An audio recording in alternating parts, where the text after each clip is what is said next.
My name is Danny Kim. I'm an inspector of Dollar Certified Work in Korea.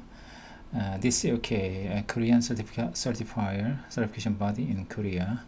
So today I'm going to explain, I'm going to address something, how to complete the certification inspection report details. This is the most important documents for the inspectors to complete for each inspection. It has a lot of information uh, to be recorded.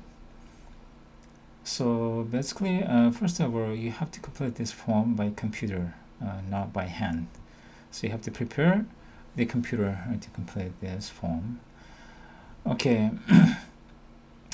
First of all, I will go through all these documents one by one, and then I'll let you explain how to complete this form. And this, I'm going to do this by section. So, general information, section A, applicant information, and section 2, organic agriculture product management details. So please keep watch until the end to understand how to complete this form. So for our inspectors, I think I have to watch these tutorials until the end, until very end. Okay, okay, let me start from the first, the general information, section A, application information. The applicant name should be the same name on the application form, like Danny's farm, or the Kate farm, or something. It should be correspond with the application form. If not,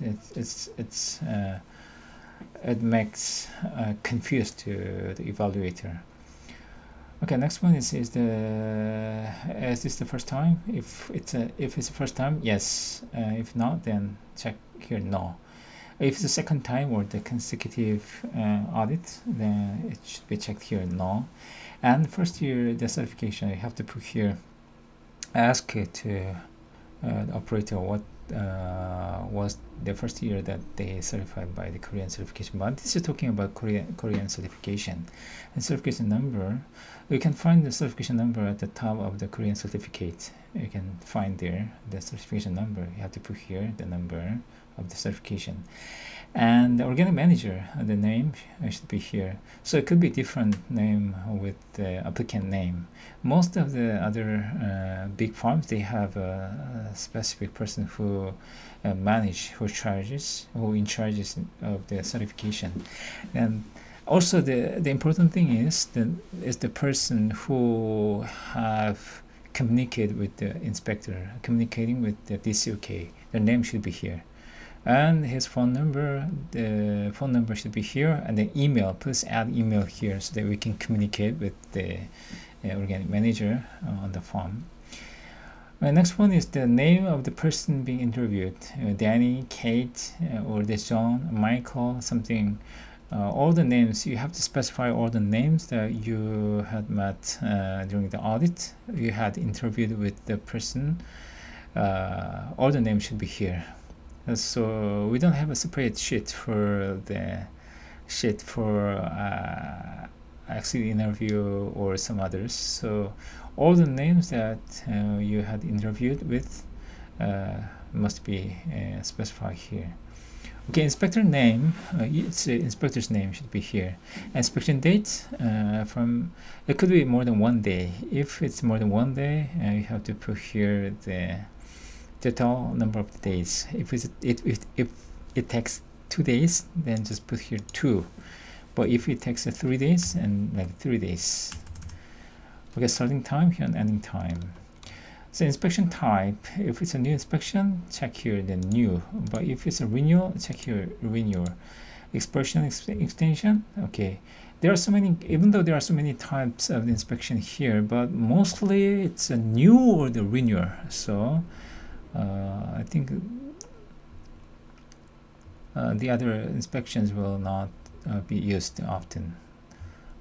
Okay, so certification type is only organic agricultural forest products, not the non-pesticide application products.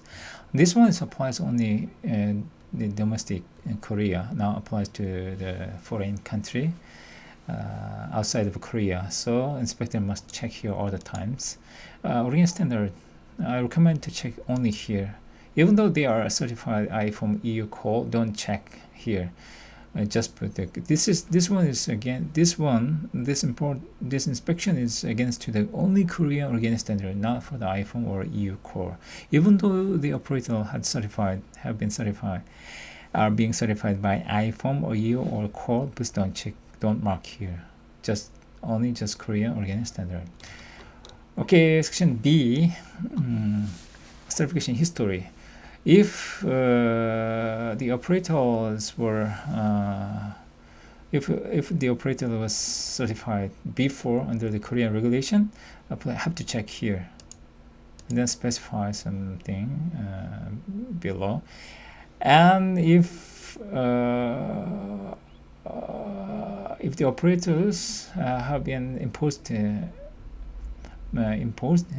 any fines or penalties, including probation or for violating cost certification related law, if yes, then you have to check your yes. You have to ask to the operator one by one, and then if not, then please check here no.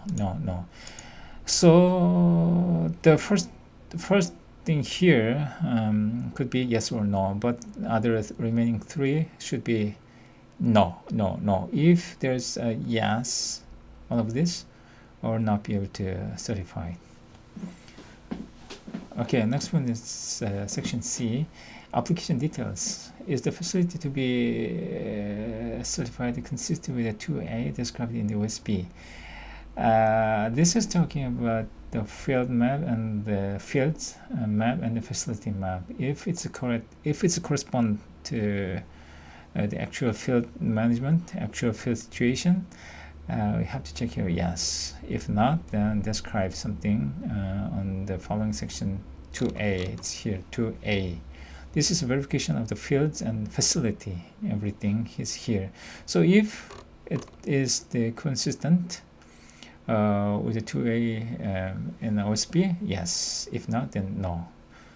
And if no, then some descriptions are needed on section A2. Okay, next one is the operation type. Operation type, it's only organic, and then please check here the only organic. But you may need to know what's split production and parallel production.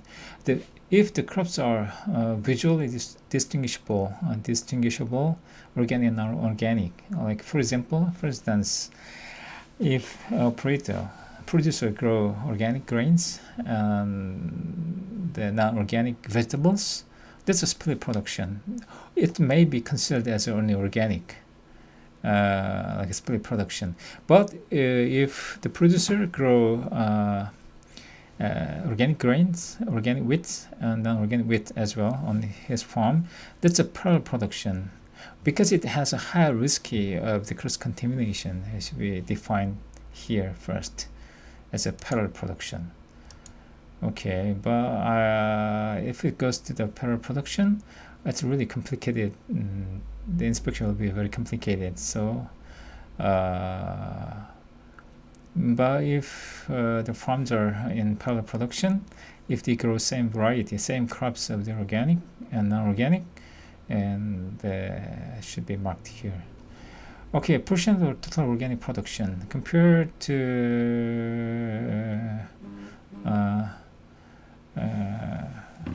I think it's compared to the volume. If it's organic portion is like 50%, and it's 50%, and you have to put here the 50%, and this is 50%. But here, organic is like 80%. Then non-organic could be here like 20%. Compared to the volume or the financial statement, but it could be compared to the crop number. If among 10 crops on the farm, if it's 8 crops are organic and 2 crops are non-organic, then it could be here 80% of the organic and 20% of the non-organic. Anyway, this is not the big concern. This is not a big deal, so you have to put here the brief general numbers, general percentage of the organic and non-organic. Okay, let's go to the crop name here. If it's the crop name, it should be corresponding to the OSB and the application form. If something different, that will be that makes confusion to the evaluator. So the crop name should be always correspond with the application form and the OSB. Okay. If there are several fields, then of the width field, inspector needs to add up all the fields, the area of the fields. Then before you're completing this form, you have to check with the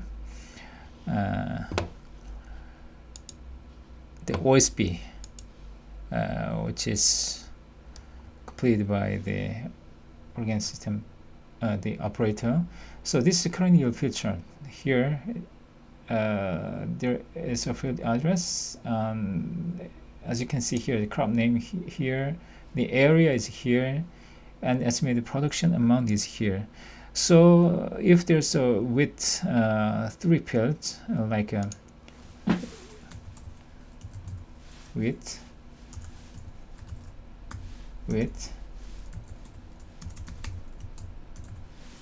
and this is the like 100 kilos, and the area is like 100,000.